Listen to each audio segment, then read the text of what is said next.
Hey, what's up, guys? Today I'm going to show you this new code editor I've been using. I've been playing around with, of course, GitHub Copilot. I've used continue.dev, and now I've been playing around with Cursor, and you can check it out at cursor.com to be able to help me develop full stack applications faster and also go back and update old projects that I've been working on. I've been working on this lead generation tool for the tax website that I have. Before this website, I used to get decent traffic from organic search from Google mainly, but after all these core Google updates, the traffic is minimal. So I've been trying to figure out ways to create a valuable tool that people can use and that'll drive traffic to the website. So I decided to build a little tax calculator suite of tools. I'm eventually going to put it on this website that people can use it for free, sign up, and get all that good information during tax season. So this is the tool here that I use to build, and I'll let you check out the code. I'm using Next.js. It's basically React, JavaScript set up here. And of course, I'm using OpenAI in certain instances to be able to generate different pieces of content. I'll go in depth in future videos on all the steps I took to develop it, but let me give you a quick overview of how it worked. It took me about, I'll say, maybe 2 hours to put this together. And of course, I have authentication. I have an about page here.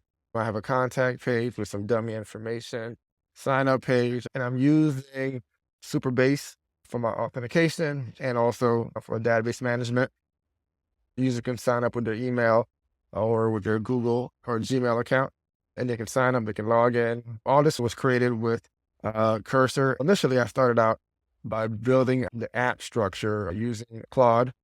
I prompted Claude to give me the app structure, all the initial file structure. Then I went to Cursor and created all the files, the folder. And then from that point on, as I used Cursor Composer, which you could see here, and then I used Cursor Composer to actually build out the application.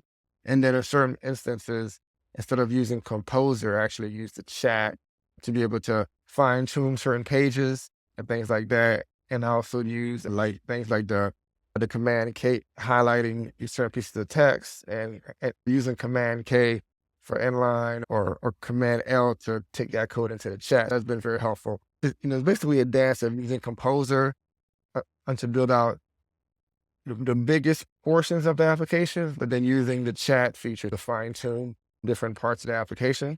Let me go ahead and log in and show you how the app is working currently. I'll go ahead and log in with my Gmail account here.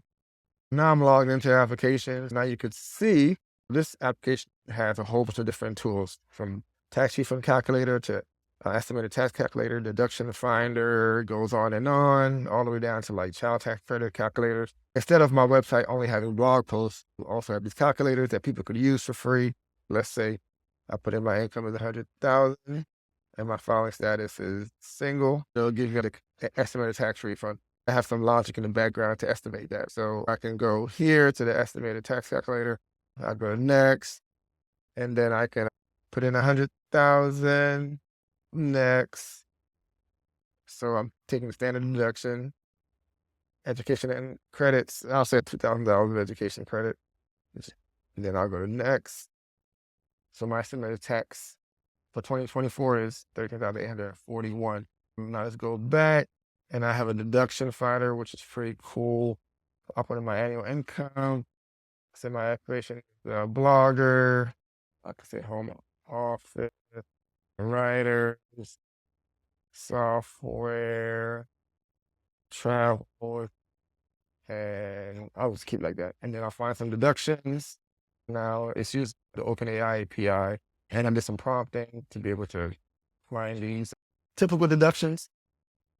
So now you can see under deductions are showing up, and what I can do if I can convert this markdown to HTML so it shows nicely on the screen, and all these other additional tools I still have to code that out. I'll use the Composer and Chat to be able to do that.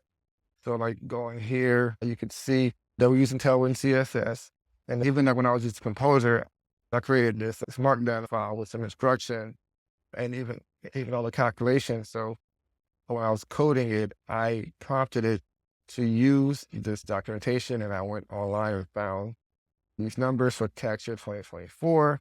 I used that information to create logic in the back end to calculate the right numbers. Let's see what else do I have here. We're using Next.js, we're using Tailwind.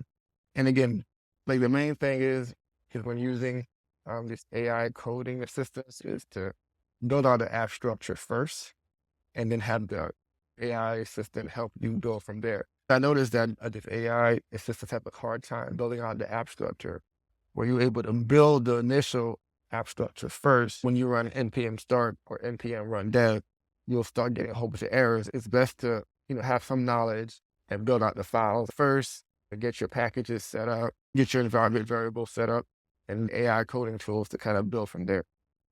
I hope this helped. Till next time, keep coding.